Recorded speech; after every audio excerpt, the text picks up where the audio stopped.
Okay, what the hell was up with Dangai Ichigo? Alright, can we have this conversation? Let's have this conversation. This has been bugging the crap out of me for the past couple of days, okay? Now, first and foremost, let's get this out of the way. It looks cool, right? It's amazing. In fact, it's one of those crazy anime power-ups that I remember just being completely swept up in when it was actually happening in the manga, and then when it happened in the anime. It's almost as if, like, you don't care whether or not this makes sense. It's like, how exactly did he get this power up again? You know, how does it work? It's like, whatever. It doesn't matter how it happened, right? He's like a hard rocker mummy guy with like super long black hair and the cool bandages covering his whole body. And then he just like raises his hand and he summons the darkness from the void itself into a sword that stretches into the sky. And then he just brings it down in one fluid movement that's just Mugetsu. And then the darkness descends and slices butterflies right in half. And then it's just like, oh my god, that was the coolest way to end an arc, right? Okay, and then of course, it has the drawback as all really overpowered anime power-ups seem to have. It's like, once you use this technique, Ichigo, you will lose all of your Shinigami powers, and Hollow powers, and Quincy powers, I guess. And Ichigo's like, wait, what, Quincy powers? Never mind. Goodbye, Ichigo! And then Tensa Zangetsu just disappears into the void. And then there's the really cool scene with Aizen being sealed afterwards and all that stuff, right? So it was an awesome scene, and of course we know Ichigo gets his Shinigami and Hollow powers back in the next arc, but I just can't help but just sit down and think, like, wait a second, how did it work, though? Like, he just went into his inner world in the Dangai, he confronted Tensa Zangetsu, Tensa Zangetsu merged with the hollow self of Ichigo, which makes sense from what we find out in the next arc, well, not in the next arc, but in the final arc, that the hollow self is actually part of Ichigo's Shinigami powers, is his Shinigami powers in essence, and the Zangetsu that we thought we knew up until then was, of course, his Quincy powers, the embodiment of Yuha inside of Ichigo. It's like, okay, so Ichigo goes in there, and he confronts his inner self, and he allows Tensa Zangetsu to run him through with the sword, and then Tensa Zangetsu has this line of just like, if you accept me into yourself, you know, I can run you through with the sword, and it will cause you no pain. Ichigo, of course, the thing that you want to protect is different from the thing I want to protect because I want to protect you. And so it was like a very somber moment, and it's like, and as Ishin stated, you know, our Zanpakuto really do not want to teach us these techniques, because it literally means, like, severing that connection forevermore. And so it's very saddening that Tensa Zangetsu has to give this ability to Ichigo, but he does so. And so then Ichigo arrives in Karakura Town with the really badass Dangai form. He's taller, he's got longer hair, he's got a sword that's, like, fused with his hand, the chain is wrapped up as his arm, he's really badass, and then he just, you know, face palms Aizen and just tosses him across town, and, like, we're talking, like, honestly, Dangai Ichigo is most probably the strongest form of Ichigo in the entire story. Like, even when we get to the end of the manga, where Ichigo trained at the Soul Palace, and he has his, you know, realized Zangetsus and everything like that, and he's fighting against Yuha, and he has control over his hollow powers, I think it's still debatable whether or not Dangai Ichigo is stronger than Soul Palace Ichigo, right? And I think there's a pretty good argument that you could make that he is, because when he's in his Dangai form, Ichigo's literally just, like, waving his sword around nonchalantly and, like, erasing mountains in the distance. We didn't see him do that stuff when he was fighting against Yuha or whatever. Maybe you could say it's because he had, like, better control over his powers. At that point, he just had, like, Dangai Ichigo had just so much power overflowing out of him that he really couldn't control it, right? So it was just like massive amounts of defense, you know, blocking Aizen's Kurohitsuji at a full incantation when he was in his butterflies in form and everything like that. And so it's like, you could argue that, but we're not even here to talk about that today. We're not here to argue whether or not Dangai Ichigo is stronger than Soul Palace Ichigo at the end of the story. No, we're here to just talk about, like, how this power-up even worked, you know? Like, okay, I need to focus here, really, because I have this theory on how exactly Dangai Ichigo got so strong, and that theory could also explain exactly how the Hogyoku was created and what the Hogyoku is even made out of, but there's a lot of tangents that I'm going to have to go on in order to get to that theory, so you're just going to have to bear with me here, but I will try to be as concise as possible. Also, I don't own a Hogyoku, unfortunately, so for the purposes of this video, this D20 will be the Hogyoku. Okay, all right, so we have Aizen here, right? Aizen in his second form. He's not quite Butterflies yet, but he has the long, flowing mane of hair. I guess when you become a transcendent being in the Bleach universe, you just get really epic rocker hair, okay? Whatever. So Aizen had the Hogyoku embedded in him, right? Now, something to keep in mind is that Aizen actually created the Hogyoku first before Uehara. It was one of those things that gets brought up like one time in like one line of dialogue, so it's okay if you don't remember it.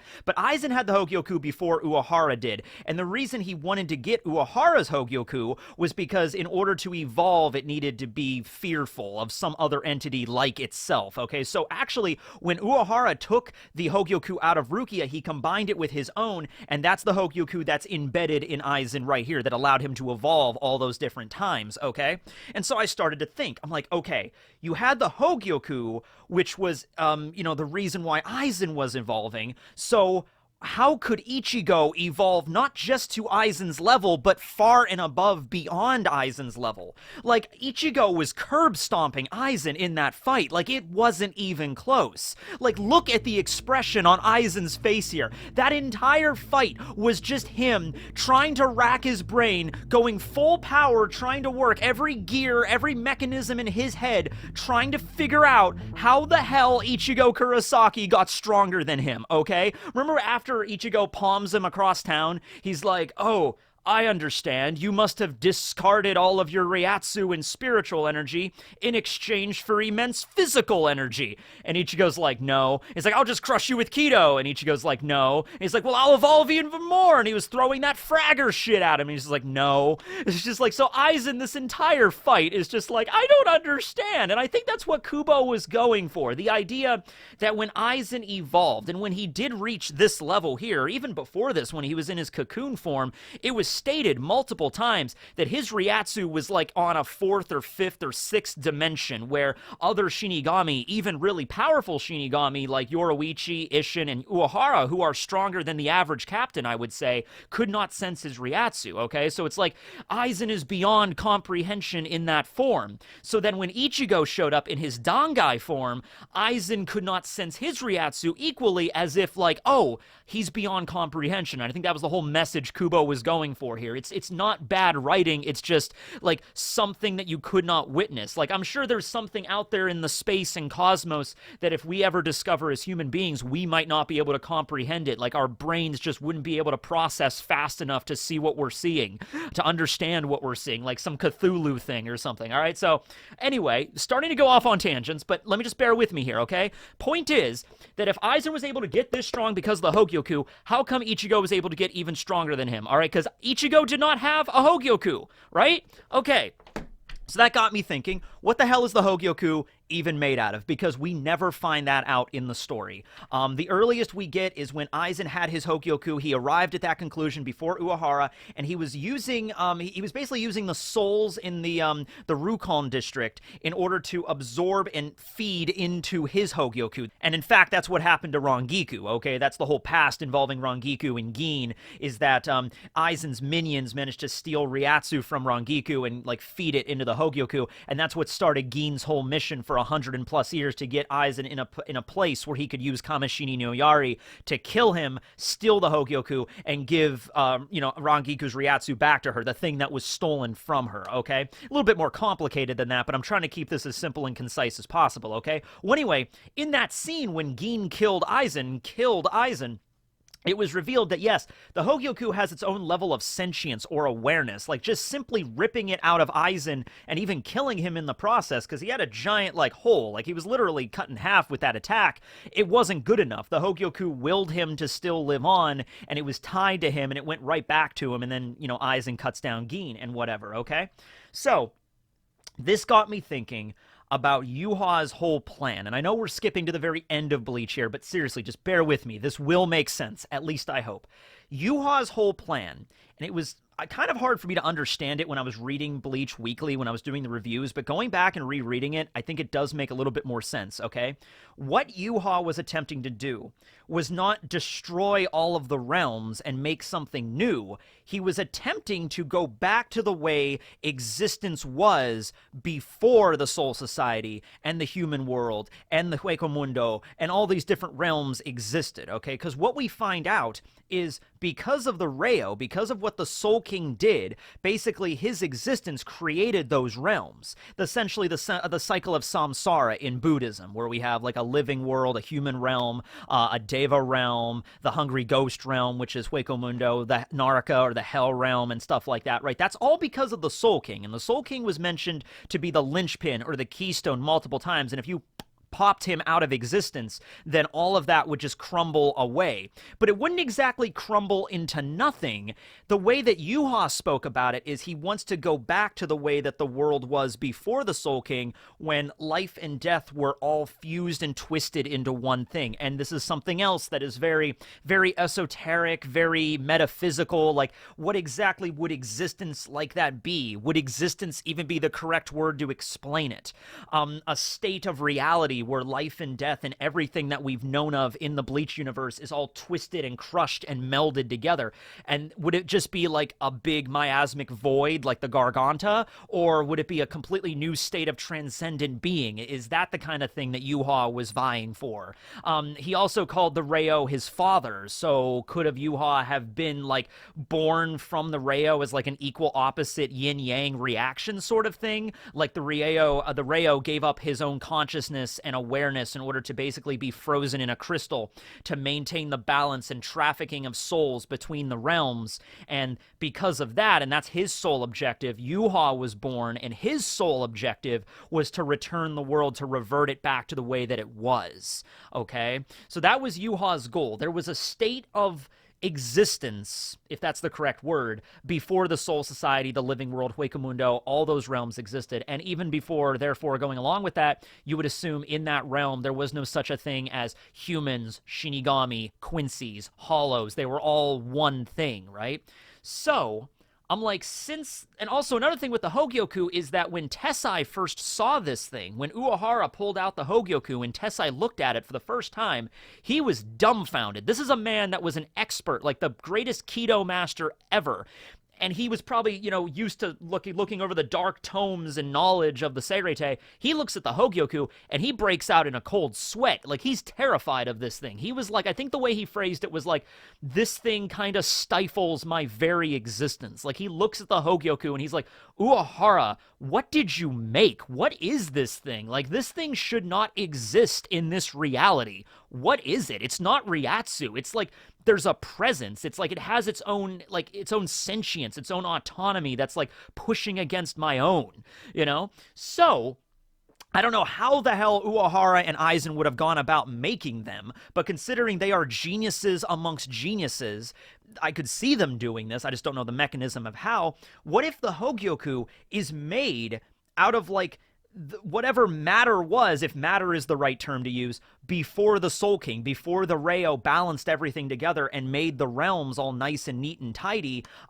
maybe that's what the Hogyoku is. It's like the source code of existence, because it was stated originally it was just the breakdown sphere, the thing that separates Hollow and Shinigami, but later on it was explained that wasn't the case. It's more like it grants the user their utmost desire. Now, it's not like a magic genie lamp or anything where you just touch the Hogyoku and make a wish and it grants it to you just like that. It might grant your wish based off your subconscious desires rather than your overt desires, like what you command of it. Because Aizen did that as well. He was like shouting and screaming at the end of his fight, like, I will evolve even further! And then he begins to break down, okay? Because something inside of Aizen, I think, also got broken when Ichigo defeated him with the Mugetsu technique. He began to realize, like, what he really wanted, and maybe that wasn't it. And so the Hogyoku sensed that and began to weaken him, all right? So it's not like a magic wish-granting device, all right? But it was also implied that, like, and it was just implied, it wasn't expressly, confirmed, but the idea of Chad and Orihime's respective abilities were also granted to them because of the Hogyoku. And I'm just going to bring this up right now. Orihime's abilities, her Shun Shun Rika, that's still out for debate, because if you want to say that's a Fullbring, it is very, very, very different from every other Fullbring we've seen in the story. And Chad's ability was confirmed to be a Fullbring. It has hollow-based abilities, but even Chad's power, the right arm of the giant and the left arm of the devil, do not really fit with the Fullbrings that we have seen, like showcased by Ginjo and Tsukishima and Riruka and Yukio and Jackie and Giriko during that arc.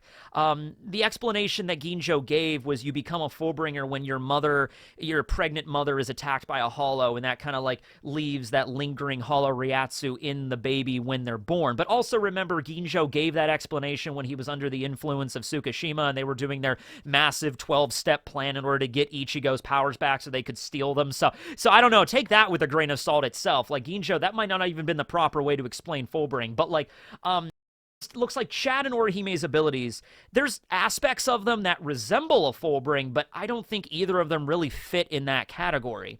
So that actually makes sense if they both lamented and cursed their own powerlessness, and they didn't even know the Hogyoku existed. It's not like they made a wish on it, but they were around Rukia when Rukia had the Hogyoku inside of her, and it was because of their subconscious desires of weakness that it gave them powers. And if the Hogyoku really is some kind of like source code of dimensions, like the original state of existence, period, it would make sense that this thing would be able to give them powers of anything. It could have given them Shinigami powers, it could have given them hollow powers, Quincy powers, maybe it just gave them power just at random, okay? And it just happens that Chad's ability resembles hollow powers because at one point, you know, all of existence, hollow, Shinigami, everything were one entity, were one form of life.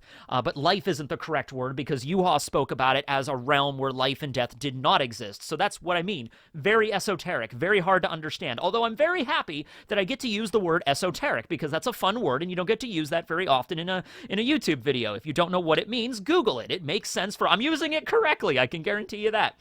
All right. So if we're going along with that logic, if you're still following me at this point, Hogyoku is the source code of the universe that originated from the, existence before, the Reo existed. What about Ichigo?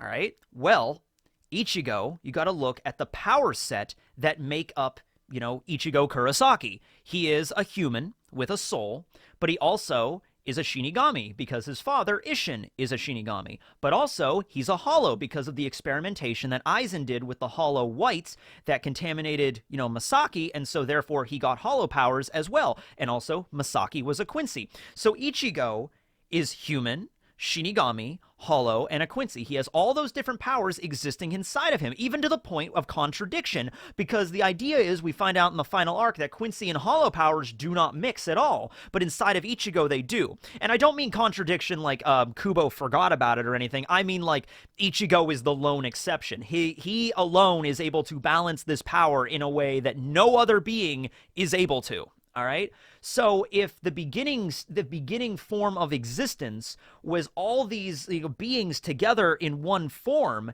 Ichigo is in essence the closest entity in the Bleach universe to achieving that form, where he's human, Shinigami, Quincy, and Hollow all formed into one. Even Aizen, when he merged with the Hogyoku and he was evolving, Aizen himself might have had, Hollow powers in him and Shinigami powers, but he didn't have Quincy powers, and he wasn't a human, obviously. So it's like even Ichigo was more than that.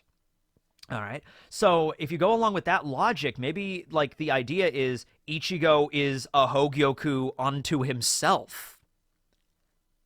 Does that make any sense? I don't know. I feel like we're kind of going a little bit into Full Metal Alchemist territory here. Like, I am a Philosopher's Stone. Ichigo is a Hogyoku, but like, that's the best way I can explain this, where like Aizen has this crazy powerful thing that can evolve him into realms that other Shinigami and Hollows could only dream of, and they couldn't even dream of in some cases. But then Ichigo, after just 2 months of training in the Dangai, is able to just break those boundaries and not just equalize with Aizen, but go far and above what Aizen was. Okay?